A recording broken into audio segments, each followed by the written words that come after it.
Idol, good morning po. Nandito po kami ngayon sa Calvary Hills. Dito po sa bayan ng Igig, Cagayan. Ang gagawin po namin dito, ipakikita po namin sa inyo kung paano po at kung gaano kaganda ang Calvary Hills dito sa pinaka dinadayo ng mga iba't ibang taon sa buong Pilipinas. Ang iba nga po nanggagaling ng ibang bansa. Dahil ito po parang ito po isang pook na napakatahimik, sagradong pook. Sa bawat pong mga estatwang nandyan, iikot po namin kayo.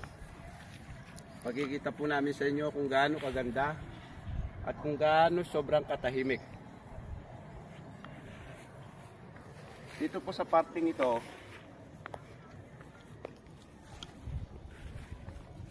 yan po natin magkita yung Cagayan River.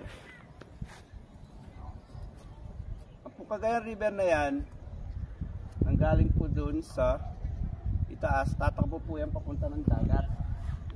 So ngayon, bawat isa pong statue, papakita na po namin sa inyo, parang makita po ninyo kung gaano kaganda. At ayan po ang simbahan ng Calvary Hills.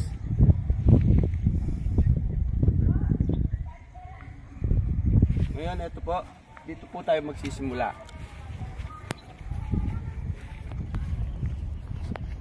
Araw po kasi ng linggo ngayon, kaya walang masyado pumupunta dito sa Calvary Hills.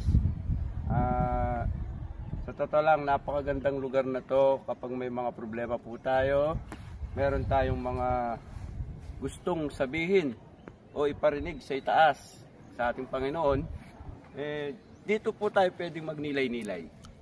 Dito po tayo pwedeng magdasal, humingi ng tawad sa itaas sa ating mga kasalanan. Alam naman po natin na tayo ay nagkakasala. Wala pong perpektong tao.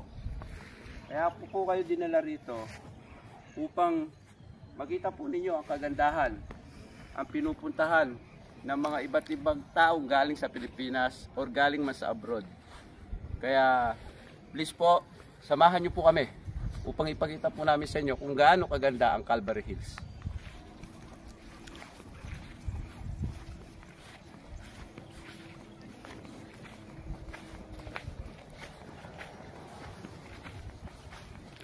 Nauna po kasi kami rito sa pinaka 12 station dahil yun po yung station 1, napakalayo po.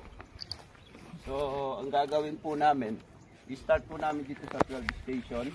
Ayan po, dyan po yung kung saan pinakuha ang ating Panginoon. Nakasama yung dalawa. So, dito po, unti-unti po namin pagkikita sa inyo.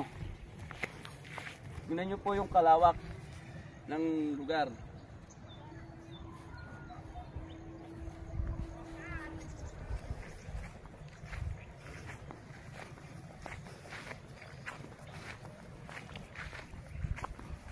So guys, ito po pala ang lugar na napakaganda at sobrang tahimik. Sa tuwing hapon po, makikita po natin dyan yung sunset. Pagpatak po ng alas 4 hanggang alas 5 or alas 6 ng hapon, makikita na po natin dyan. Dyan na po natin matatanaw kung gaano kaganda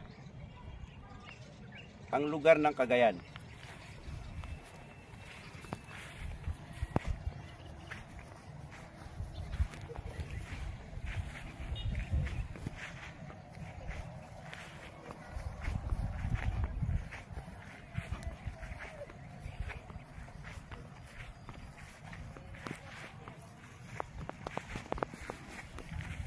Mamaya po magtatanong po tayo sa ating mga bisita rito, mga kasamahan nating naging bisita, na tatanong po natin sa kanila kung ano yung estado at kinagandahan ng lugar na to, kung bakit binabalik-balikan ng mga tao, kung bakit nagiging para sa kanila tahimik.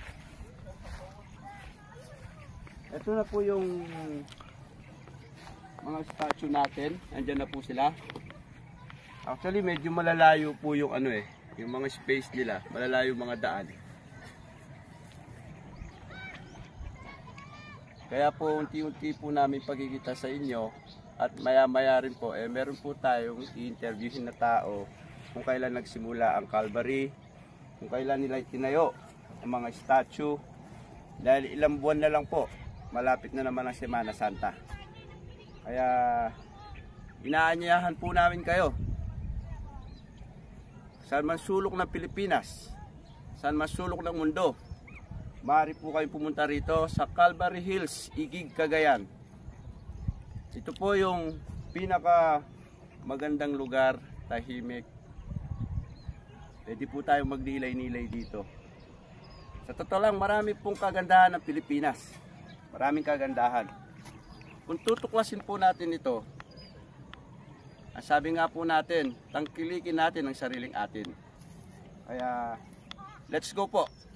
Pagkikita po namin kung gaano pa kalayo yung mga iba't ibang attraction dito sa Igig, Cagayan.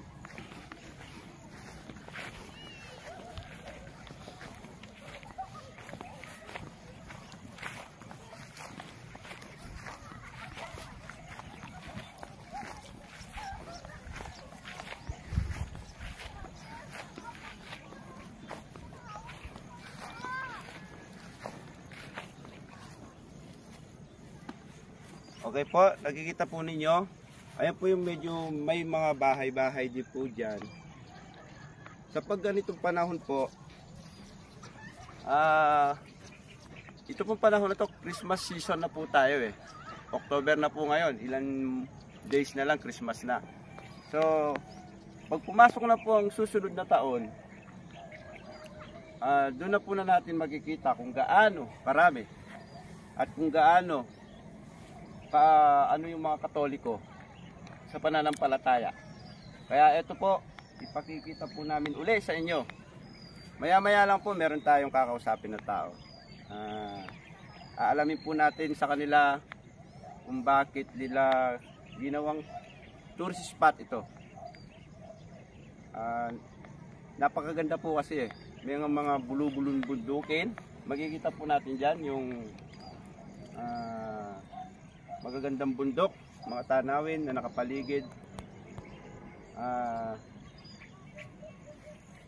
Sa ngayon po walang masyadong hangin. Pero mamaya pong mga alas 4, alas 5, alas 6, yung ihip ng hangin dito napaka lamig. Napaka fresh po. Kaya inuulit po namin, hanggang dito na muna po namin ang video, puputulin po namin. Para po meron po tayong makakausap na ibang tao at ipaliliwanag kung paano po nagsimula ang Calvary Hills. Thank you so much po.